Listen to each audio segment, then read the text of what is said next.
인사하겠습니다. 마라나타. 평안하셨나요?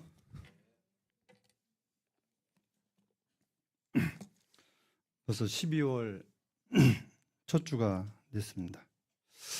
올해 저희들의 교회 삶의 목적이 저 뒤에 나와 있는 말씀입니다. 첫 주에 말씀을 드렸는데 한번 같이 읽어보실까요? 시작. 다시요. 시작.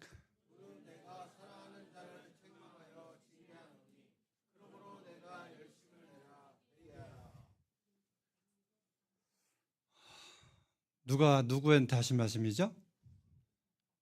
이게 성령이 라오디아 교회에게 말씀하신 내용입니다. 라오디아 교회는 오늘날 주님 오심이 가까운 이 시대를 가리키고 있습니다. 그래서 저 말씀은 구원받은 성도들에게, 교회에게 귀 있는 자는 들을지어다, 성령이 말씀하시면 들을지어다 말씀하시면서 미지근한 삶을 책망한다고 말씀하시면서 적극적으로 살라고 하시는 말씀이기도 합니다. 예수님이 이 땅에 오셔서 십자가에 죽으신 목적이 뭐죠?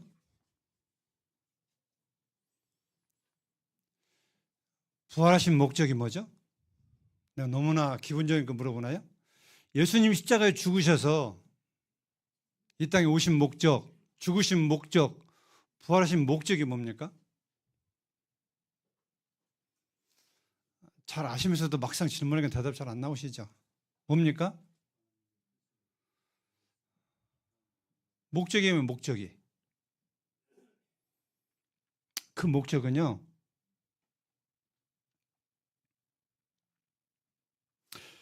죄인된 저희들을 구원하시고 영원히 함께 살기 위해서 하나님과 저희들의 관계를 죄로 말미암아 끊겼는데 그 끊긴 관계를 다시금 이어주시고 하나님과 함께 영원히 살 수 있는 삶을 주시기 위해서 그렇게 하신 것입니다. 성령님을 왜 이 땅에 보내셨죠? 예수님이? 보내신 목적이 뭡니까? 성령을 보내신 목적. 네? 그것은요, 하나님이 교회를 세우시기 위해서 이 땅에 성령의 하나님을 보내신 것입니다. 최종적으로 말씀드리면 예수님 이 땅에 오셔서 십자가에 죽으시고 부활하시고 승천하시고 그 뒤에 성령을 선물로 보내신 것은 이 땅에 피로 사신 교회, 하나님이 거하실 교회를 세우시기 위해서 그렇게 하신 것입니다. 대부분 우리는 이 목적을 잃어버린 채 과정만 보고 감사하고 살아가는데 사실은 이 방법도 중요하지만 과정도 중요하지만 그 목적에 이끄는 삶을 살지 못하면 어떤 일이 벌어질까요? 저는 요즘에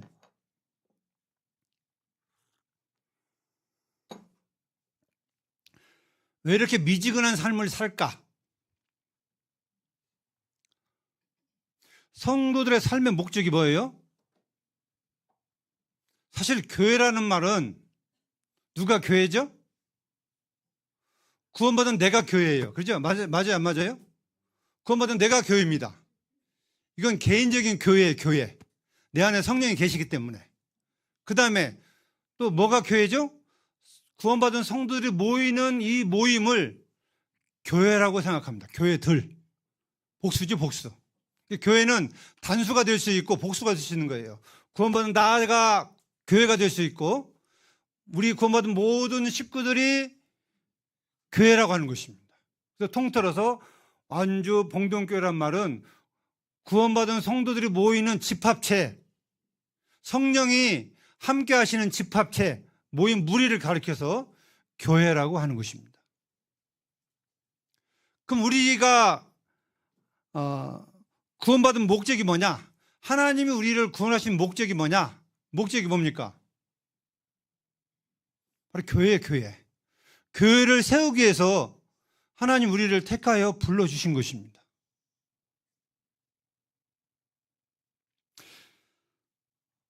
왜 오늘날 성도들이 이 교회에 대해서 소극적일까? 한번 생각해 보셨나요? 물론 적극적인 분들이 있습니다.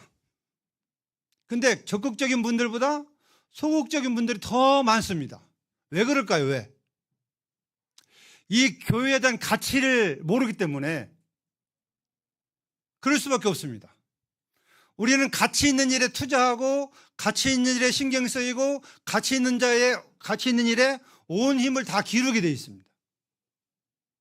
가치가 내가 없다고 생각하면 남들이 가치 있다 할지라도 내 스스로가 가치 없다고 생각하면 그걸 내가 무시하게 되고 소극적이고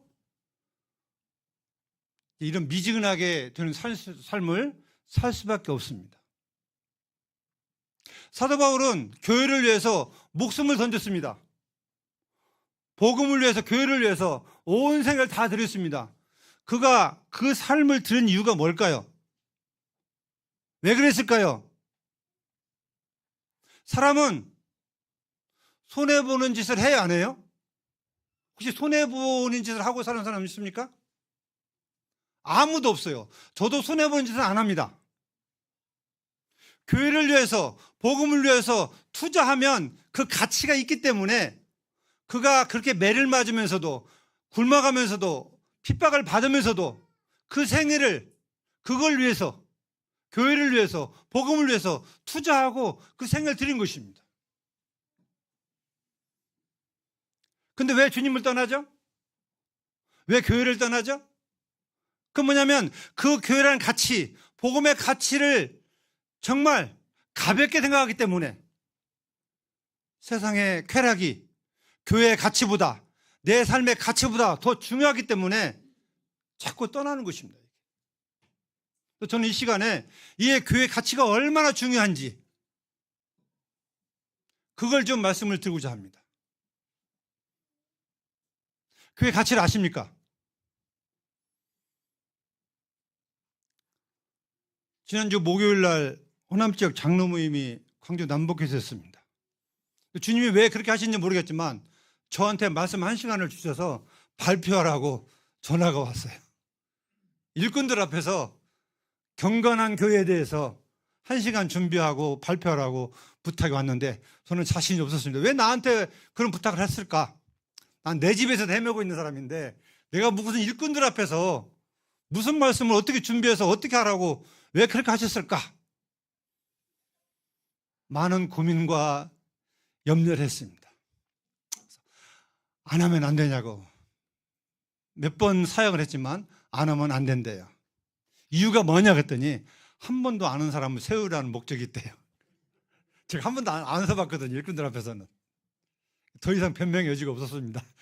제가 잘해서 허락한다면 그냥 계속 밀어붙였는데 한 번도 아는 사람을 세우라는 그 광주 남북교회 그 형제님들이 의견이 있었기 때문에 이번 그렇게 하라고 하셔서 해야 된다고 하는 것입니다.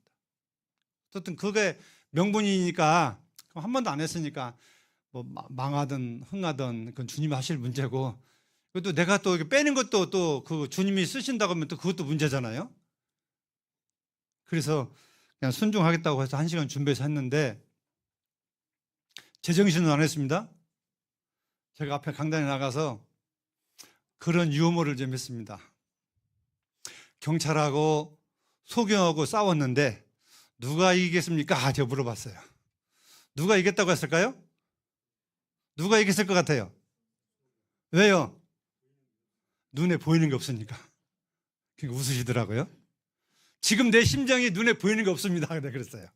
형님들 앞에서. 한바탕 웃음이 나왔는데 왜 주님이 이런 주제를 저보고 발표를 하셨을까? 이렇게 생각하면서 이 교회가 얼마나 소중한지 앞으로 내가 교회를 세우고 섬겨가야 되는데 어떻게 해야 되는지 주님이 공중에 오실 때에 내 개인의 교회 내가 속해 있는 이 완전 봉동교회가 평가를 받을 텐데 어떤 평가를 받을는지 상당한 궁금증과 상당한 두려움이 제게 있었습니다. 그러면서 저뿐만 아니라 이 말씀은 우리 온 성도들에게 다 필요한 말씀이기 때문에, 왜? 저만 교회가 아니고 여기에 속해 있는 우리 완전 봉동교회는 어린 학생부터 나이 많으신 부친지까지 다 하나님의 교회고 하나님의 나라와 하나님의 복음과 교회를 위해서 택함을 받고 부르심을 받은 사람이기 때문에 이 가치를 좀 알아야 되겠다. 너무나 가치를 모르니까 매사에 교회 일에 소극적이고 적적이지 못하고 정말 힘을 다해서 공부를 하던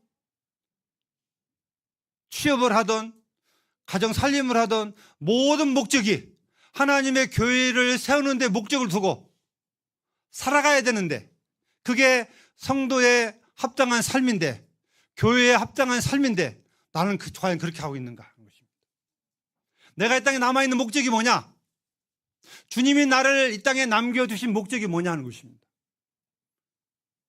그것은 하나님의 몸된 교회를 위해서, 하나님의 영광을 위해서, 내 자신을 하나님이 쓰시기 위해서 지금 남겨두시는 것인데, 내가 지금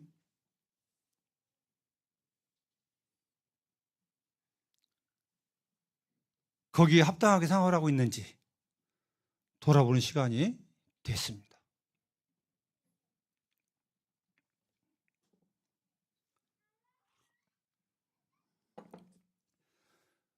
하나님이신 예수님 이 땅에 오셨는데, 그분의 오심의 계획 속에는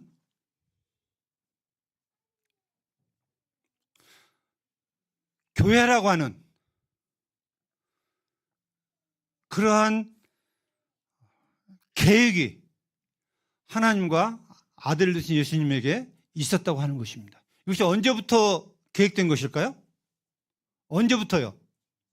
창세기 3장에 보시면 아담과 하와가 범죄한 이후로 하나님이 그들에게 책망하시고 벌을 주시는데, 그 말씀 중에 어떤 말씀이냐면 너로 여자와 후손이 원수가 되게 하겠다, 이런 말씀이 있어요. 바로 여자의 후손이 예수님을 가리키고 있습니다. 그러니까 이 교회는 이미 한 6,000년 전부터 하나님의 계획 속에 있었다고 하는 것입니다. 구약 4,000년이 지나고 이 구약 4,000년 그 기간 안에도 하나님의 교회 모형이 이 구약의 그림자로 말씀해 주시는 모습들이 많이 나와 있습니다.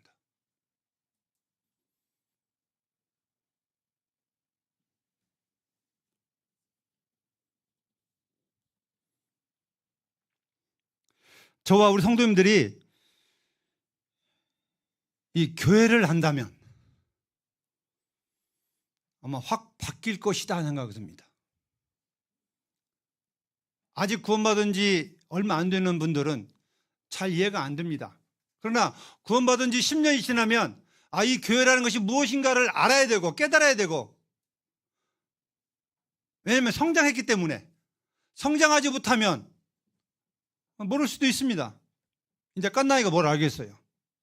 어린아이가 태어나서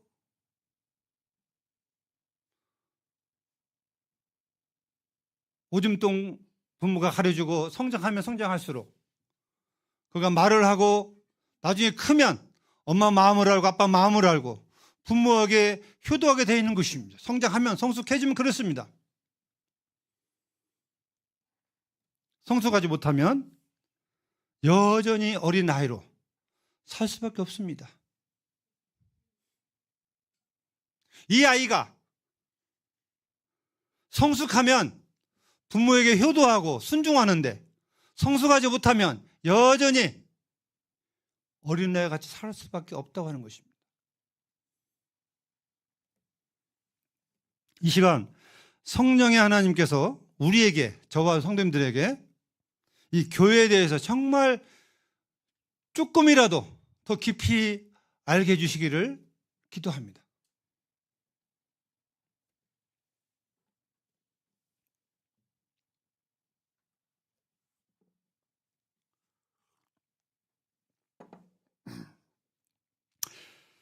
사도행전 2장에 보시면 좀 거기 좀 말씀 보겠습니다. 사도행전 2장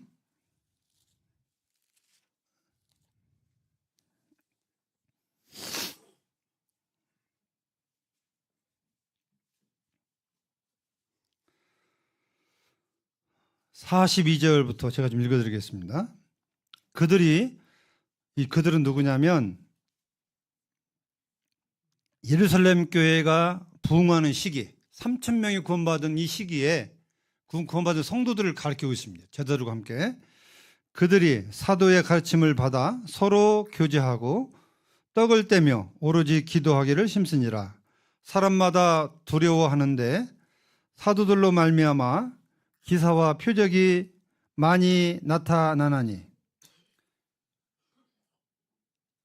믿는 사람들이 다 함께 있어 모든 물건을 서로 통용하고 또 재산과 소유를 팔아 각 사람의 필요를 따라 나눠주며 날마다 마음을 같이하여 성전에 모이기를 힘쓰고 집에서 떡을 떼며 기쁨과 순전한 마음으로 음식을 먹고 하나님을 찬미하며 온 백성에게 칭송을 받으니 주께서 구원받은 사람을 날마다 더하게 하시리라.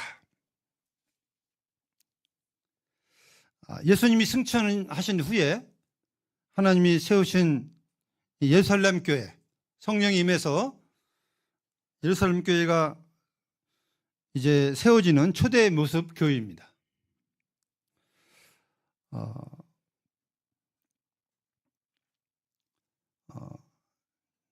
이 예루살렘 교회가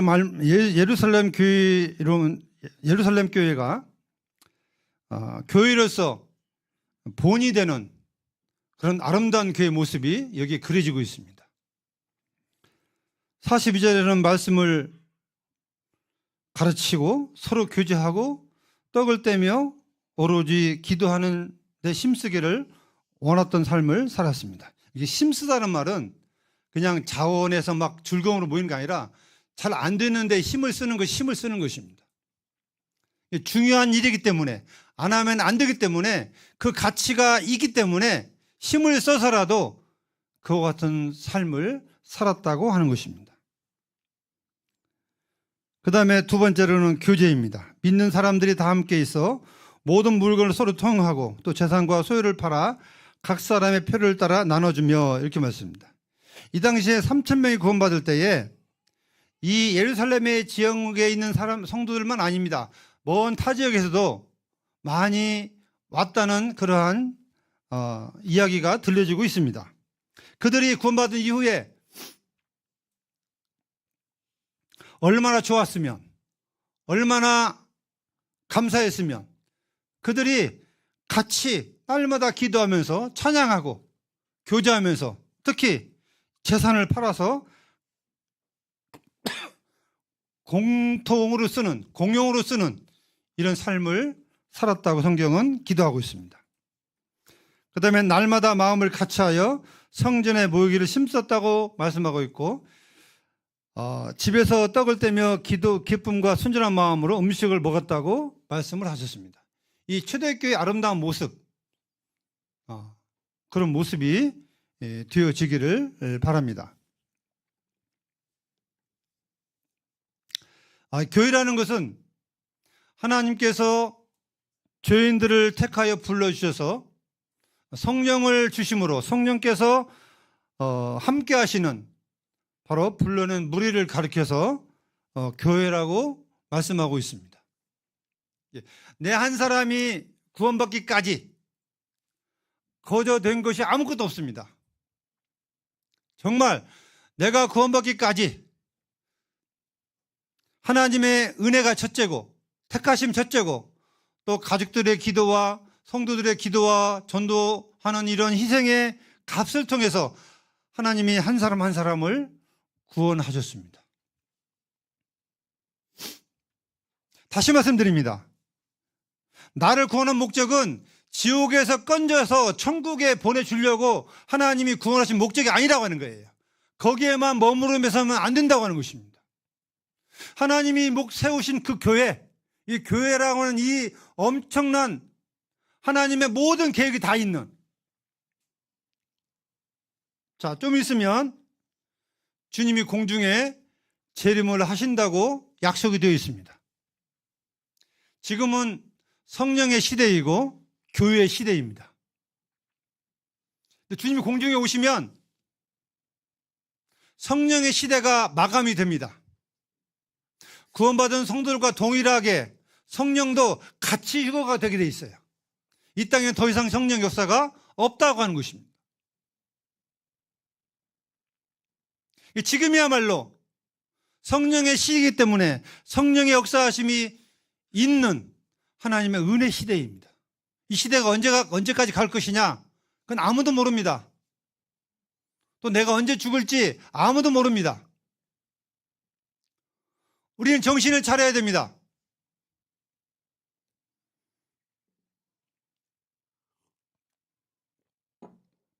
하나님 나를 구원하신 목적이 뭐라고 했습니까?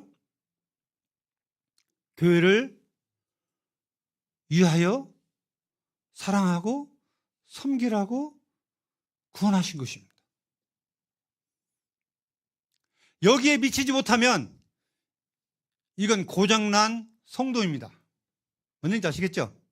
내 삶의 목적에 살지 못하면 이건 병들은 거예요. 고장난 겁니다. 왜냐하면 그 목적대로 살지 못하기 때문에. 마치 이 펜이 글씨를 써서 글씨가 나와야 되는데 안 써지면 이건 고장나서 버려야 되는 것처럼 목적을 잃어버리게 되는 것입니다. 그래서 내 삶의 목적이 교회라고 하는 이 머릿속에 이 목적을 잃어버리면 우리는 더 이상 이 땅에 살 의미가 없다는 것입니다. 하나님 우리에게 간절히 바라는 것이 무엇이겠습니까? 그건 죄인들이 구원받고 주님이 머리 대신 주님의 피로 사신 이 교회 안에서 그들이 성장하고 그들이 섬기면서 선한 간증을 통해서 선한 삶을 통해서 복음이 증거가 되고 하나님의 나라가 확장되는 그러한 삶이 바로 교회의 사명이고 교회의 가치인 것입니다. 고린도전서 10장 31절에 보시면 너희가 먹든지 마시든지 무엇을 하든지 하나님의 영광을 위하여 하라 하는 말씀이 있습니다. 이 말씀을 다른 말로 표현하면 너희는 먹든지 마시든지 무엇을 하든지 하나님의 교회를 위해서 하라고 하신 말씀이에요. 이게. 그러면 하나님의 교회는 누굴까요? 내가 하나님의 교회고 성도님들이 하나님의 교회입니다. 그럼 교회를 위한다면 누굴 위한 것일까요? 주님을 위한 것일까요?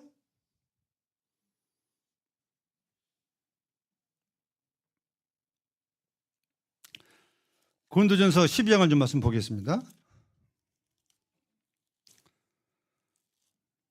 12장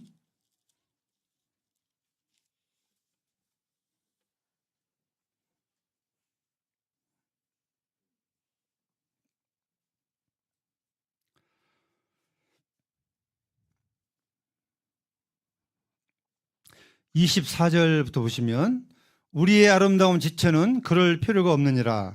오직 하나님이 몸을 고르게 하여 부족한 지체에게 귀중함을 더하사 몸 가운데서 분쟁이 없고 오직 여러 지체가 서로 같이 돌보게 하셨느니라.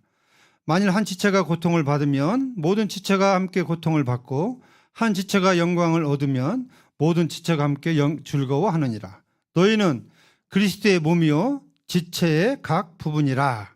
27절까지 말씀을 읽어드렸습니다. 교회는 우리 몸과 같다고 하나님 말씀에 기록하고 있습니다.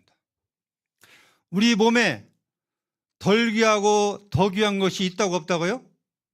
없다고 말씀하고 있습니다. 다 귀한 지체들이라고 말씀하고 있습니다. 오히려 24절에 보면 부족한 지체에게 귀중함을 더하사 이런 말씀이 있습니다. 연약한 지체에게 하나님이 귀중함을 더하게 하신다는 것입니다. 이게 무슨 말씀이냐면 여기에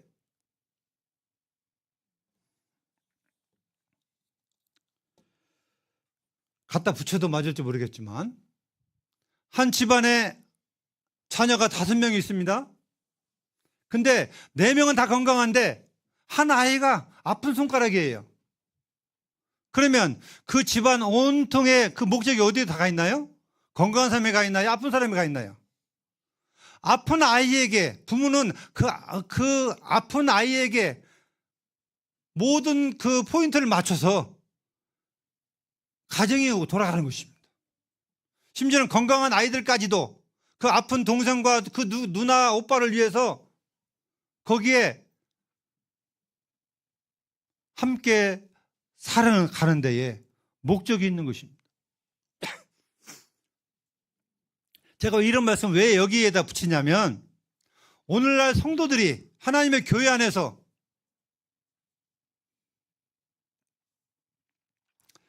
분쟁이 없어야 되는데 분쟁이 있습니다. 서로 다툰다는 거예요. 서로 판단한다고 하십니다. 손이 발 보고 너 왜 발처럼 생겼냐, 발이 손 보고 너 왜 손처럼 생겼냐, 이게 지체가 지체를 이렇게 판단하고 못생겼다고 하고 무능하다고 잃어버리면 그 몸이 어떻게 되겠어요? 정상적입니까? 아닌 것입니다. 교회라고 하는 것은 그 가치가 한 사람이 톡 튀어나가지고 잘하면 그 가치가 높아지는 게 아닙니다. 제가 발표 시간에도 그런 말씀을 들었는데 이 교회라는 그 가치는 마치 이 포도송이, 잘 익은 포도송이가, 어떤 포도송이가 가치가 있어요? 알이 똑같은 굵기로 꽉 차야만 그 포도송이의 가치가 있는 것입니다.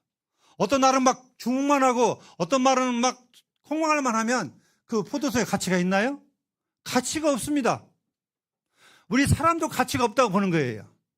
골고루 잘 돼야 이 포도송이의 가치가 있는 것처럼 교회도 다 골고루 잘 돼야만 하나님 보시기에 가치가 있는 교회가 되는 것입니다. 그래서 교회는 이게 은사라고 말씀하고 있는데 은사에 따라서 섬겨야만 가치가 있는 것입니다. 여기 12장 은사에 대해 나와요. 어떤 사람에게는 교사, 또 병 고치는 거, 또 방언하는 거, 다스리는 거, 여러 은사가 나오는데 하나님이 나에게 주신 은사가 뭔지 저는 이것이 굉장히 중요하다고 봅니다. 오늘날 성도들이 이 자기 은사를 모르기 때문에 자기가 하고 싶은 대로 해요. 이게 안 되는 것입니다. 또 남의 은사가 욕심이 나서 내가 따라서 해보기도 해요. 이것도 안 되는 거예요. 왜 그러냐면 그렇게 되면 이 교회에 대한 가치가 떨어지게 되고 이 교회가 많은 어려움들을 오게 돼 있어요. 그래서 내가 은사가 뭔지 하나님 앞에서 철저하게 점검하고 해보면 알아요. 섬겨보면 알아요. 안 섬겨보면 모릅니다. 몰라요. 그러나 내가 이것도 해보고 저것도 말씀도 교제해보고 또 봉사도 해보고 이것도 해보고 이것도 해보면 내가 하나님의 교회에서 어떤 일을 하는 것이 성도들에게 도움이 되고 덕이 되고 유익이 되는지, 성도들에게 도움이 되고 덕이 되고 유익이 되지 못하면 그건 내려놔야 돼요. 왜? 너무 성도들이 힘들게 하니까.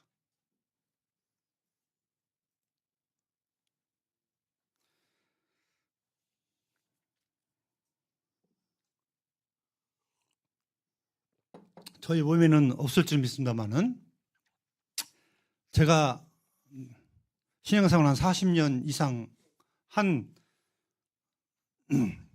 귀로 듣는 과정에서 성도님들 좀 낮에 있다 점심 매찬을 먹는데 맛 없는 음식 먹어요, 안 먹어요? 내 입에 맞는 음식을 먹죠. 내가 싫어하는 음식 먹어요, 안 먹어요? 거의 안 먹습니다. 또 내가 좋아하는 음식도 맛이 없으면 안 먹어요. 저는 음식을 제 입에 안 맞으면 안 먹습니다. 제 입에 맞춰서 먹어요. 그게 다시다예요. 언니 아시겠죠? 제 입에 안 맞으면 입이 들어가질 않아요. 먹어도 소화가 안 돼요. 그러나 제가 이제 그래서 저희 집 상에는 다시나 통이 있어요. 저만 넣어서 먹어요, 저만. 이게 음식도 저희 집사람 싱겁게 하고 또 간도 잘 안 맞춥니다. 제가 알아서 맞춰 먹기 때문에.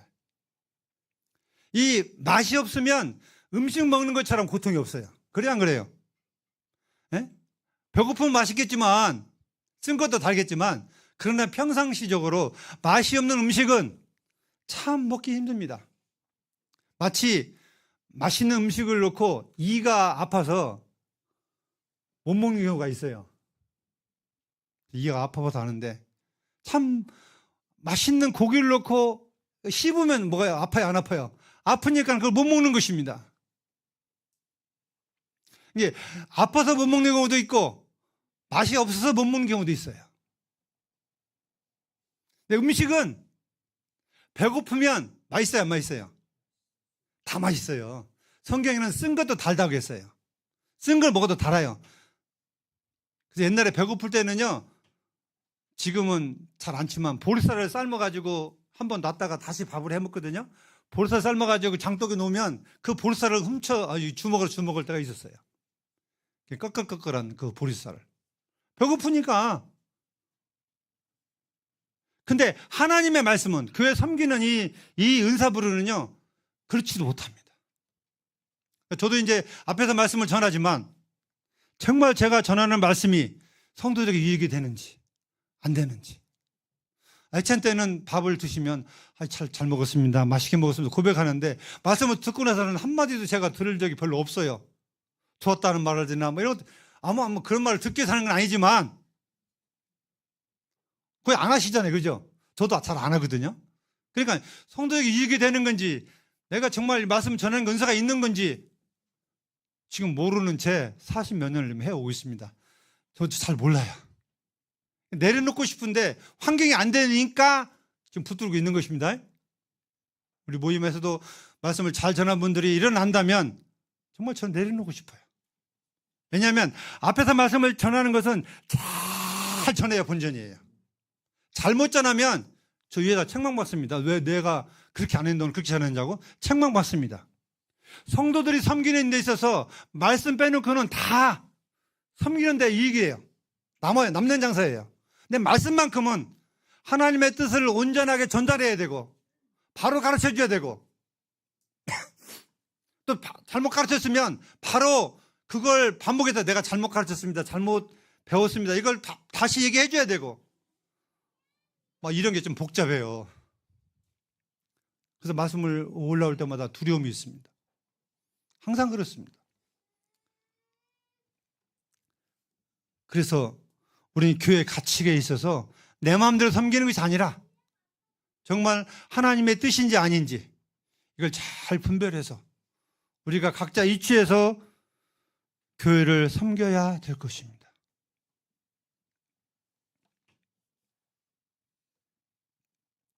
제가 지금 교회 가치에 대해서 말씀하고 있습니다. 성도님들이 하는 수고는 주님이 오시게 될 때에 내가 개인적으로 살아온 삶, 개인적인 교회 차원에서 복음을 위해서 교회를 위해서 살아온 삶의 평가를 주님 앞에서 받게 될 것입니다. 또한 우리 완전 봉동교회라고 하는 이 교회를 협력해서 선을 이루어가는 이 단체의 무리가 하나님의 교회를 어떻게 세우는지에 대해서 평가를 그때 받게 될 것입니다. 여기 뒤에 있는 나와 말씀처럼 아시아에 있는 7교회가 하나님 책망하셨는데 6개 교회를 책망하셨죠? 책망하셨는데 그 책망하신 것처럼 우리가 하나님의 뜻대로 주님의 뜻대로 교회를 세우고 섬기지 않으면 우리는 거기에 대한 평가를 개인적으로 교회적으로 받게 될 것입니다. 너무나 두려운 마음이 있습니다.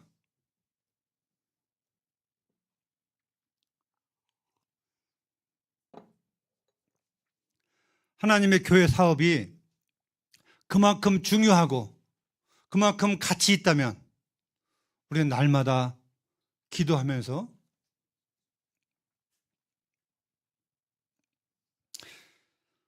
준비하면서 섬겨야 될 것입니다.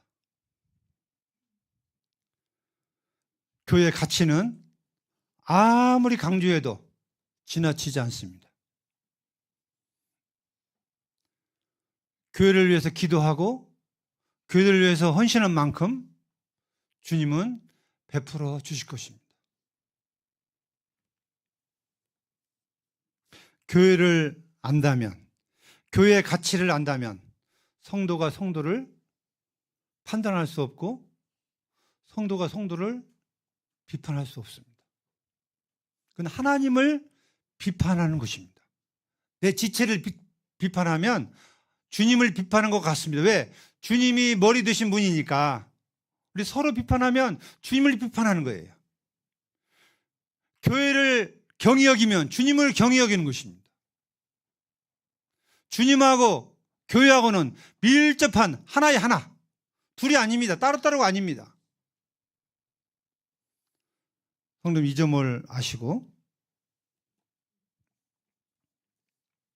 하나님이 말씀하신 교회에 대해서 더 신중하게 생각하시고, 이 미지근한 삶이 아니라 정말 교회 일이라면 발벗고 나서는, 지금 잘하고 계시지만 더욱더 발벗고 나서는 내 생각 아니라 주님의 뜻이 어디에 있는지 잘 분별하시면서 섬겨 가시는 성도님들이 되기를 바랍니다. 이 말씀 한 구절 좀 보고 오늘 마치도록 하겠습니다. 마태복음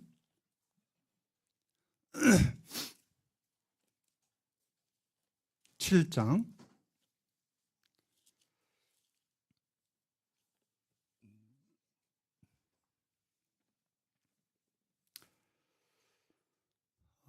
21절 보시면, 나더러 주여져한 자마다 다 천국에 들어갈 것이 아니요 다만 하늘에 계신 내 아버지 뜻대로 행하는 자라 들어가리라.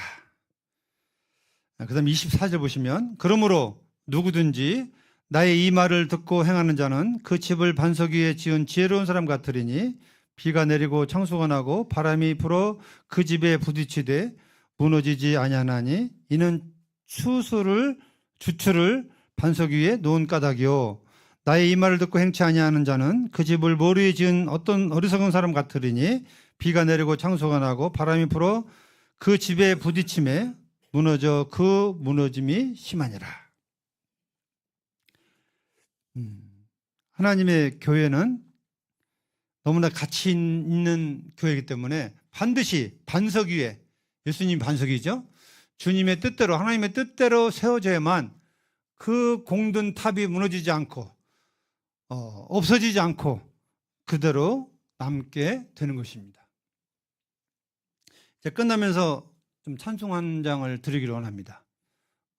유평교회 이제 연평한 의원님이 지으신 작사 작곡인데 아시죠? 교회라고 하는 찬송이 있습니다.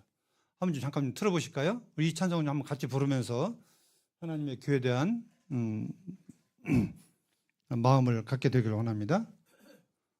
보러 한번 올려보세요.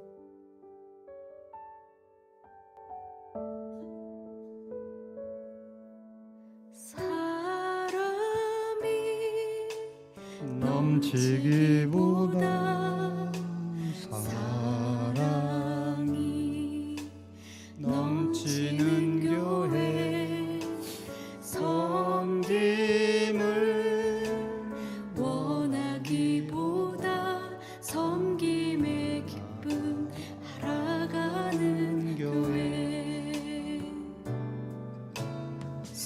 세상이 주목하기보다 주님이 주목하는 교회, 화려한 겉모습보다 중심이 주를 향한 교회, 주님이 피로 사신 아름다운 교회, 서로 사랑함으로 하나 되는 교회, 주님이 머리 되신 거룩한 교회, 우리 함께 만드는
사랑